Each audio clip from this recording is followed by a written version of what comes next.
hindi na lamang po ang inner circle ng sindikato ni Marcos ang nagbubunyag kagaya ng ibinunyag ni Saldico na ginamit nila para hawakan ang Kongreso, ang Committee on Appropriations at katayin at gawing estafa at sindikato ang budget. Ang nagbubunyag ngayon, hindi na lang si Saldico, kundi pati na ang tumanggap ng mga deliveries ng kinurakutan, dinorobo na pondo mula sa mga ghost flood control projects at iba pang infrastructure projects.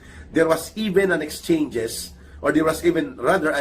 of messages between Marcos Jr. and Adrian Bersamin tungkol sa deliveries mula sa Customs, Bureau of Customs, na itinuro din ni Saldico na ang pasimuno ng sindikato dyan ay ang asawa ni Bongbong Marcos Jr. na si Lisa Araneta at ang kanyang bayaw na kapatid ni Lisa Araneta na si Mike Alpha o Mike Araneta, di umano, ayon sa salaysay ni Saldico sa kanyang video releases.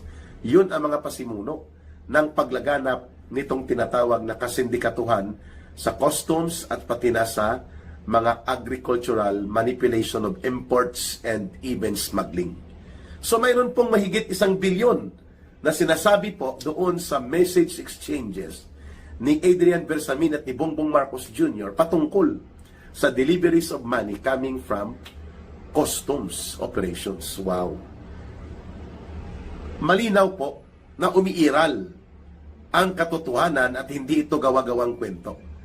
Kay kagaya ng gustong palabasin ni Ralph Recto na naging involved din sa sindikato ng mga insertions at mga ala pork barrel na palusot na pondo, kagaya ng ginagawa ni pambansang barker ni Marcos, si Aling Claire Marites Castro, na binabaliwala nila ang bigat ng mga salaysay at pahayag ngayon na naibubunyag mula dito sa Adrian Bersamin files.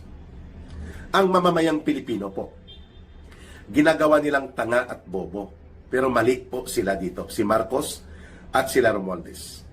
With the coming out now, unti-unti nalalantad na ang mga dugtungan ng tinatawag nating criminal trails o yung pagkakadugtong ng linya ng criminal operations ni Marcos at Romualdez.